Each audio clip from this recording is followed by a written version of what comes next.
நெல்லை சந்திப்பு ரயில் நிலையத்தில் பயணிகள் மீது வட மாநில நபர் கொலைவெறி தாக்குதல் நடத்தியதில் ஒருவர் தற்போது உயிரிழந்திருக்கிறார். மேலும் விவரங்களை எமது செய்தியாளர் ராமசுந்தரம் வழங்க கேட்கலாம். வணக்கம் ராமசுந்தரம், என்ன நடந்தது? தற்போது அந்த நபர் பிடிபட்டு விட்டாரா? அவர் யார் என்பது தெரிய வந்திருக்கிறதா? முழு விவரங்களை பதிவு பண்ணுங்க.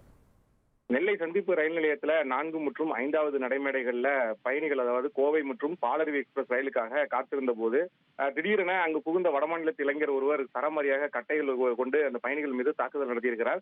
இதுல 3 பேர் படுகாயமடைந்த நிலையில அவர்களை அக்கம்பக்கத்து பயணிகள் உடனடியாக மீட்டு நெல்லை அரசு மருத்துவக் கல்லூரி மருத்துவமனைக்கு போலீசார் உதவியோடு சிகிச்சைக்காக அனுப்பி வைத்தார்கள். இந்த சம்பவம் தொடர்பாக உடனடியாக ரயில்வே போலீசார் மற்றும் இருப்பு பாதை காவல்துறையினர் மற்றும் ரயில்வே பாதுகாப்படையினர் சம்பவ இடத்திலும் மற்றும் அந்த பகுதியை சுற்றுவட்ட பகுதிகளிலும் தீவிர தேடுதல் வேட்டை நடத்தி சிசிடிவி கேமரா காட்சிகளையும் ஆய்வு மேற்கொண்டார்கள். அப்போது அந்த தச்சநல்லூர் ரயில்வே பாலம் அருகே ஒரு வடமாநிலத்து இளைஞர் கையில் கட்டையோடு ரத்தக்கரைகள் உடைந்த கட்டையோடு இருந்ததை கண்டு அவரை உடனடியாக பிடித்து நெல்லை சந்திப்பு ரயில் நிலையத்தில் உள்ள இருப்பு பாதை காவல் நிலையத்திற்கு விசாரணைக்காக அழைத்து வந்தார்கள்.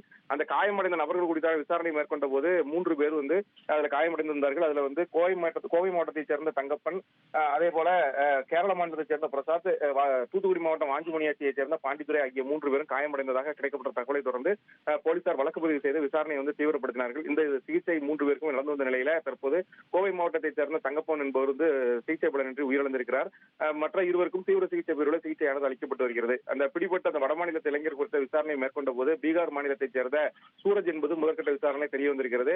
எந்த கேள்வி கேட்டாலும் காவல்துறையினருக்கு அவர் ஒத்துழைப்பு மறுப்பதாகவும் மனநலம் பாதிக்கப்பட்டவரை போன்றே தொடர்ந்து அவர் பேசி வருவதாகவும் காவல்துறையினர் தரப்பில் தெரிவிக்கப்பட்டிருக்கிறது. எதற்காக அவர் இங்கு வந்தார், என்ன காரணத்திற்காக அவர் தாக்குதல் நடத்தினார் என்பது தொடர்பான விசாரணை இரவு முழுவதும் தொடர்ந்து நடந்து வருகிறது. தற்போதும் விசாரணை நடத்தப்பட்டு வருகிறது. அந்த உயிரிழந்த நபர் குறித்தான தகவல் தற்போதுதான் உறவினர்களுக்கு தெரிவிக்கப்பட்டிருக்கிறது. அதே போல காயமடைந்த நபர்கள் குறித்த தகவலையும் தற்போது உறவினர்களுக்கு போலீசார் தெரிவித்திருக்கிறார்கள். அவர்களும் உறவினர்களும் நெல்லை மருத்துவமனைக்கு வருவதற்காக ஏற்பாடு செய்யப்பட்டிருக்கிறது. உயிரிழந்த நபரின் உடல் உடற்கூறாய்விற்காக அனுப்பி வைக்கப்பட்டிருக்கிறது.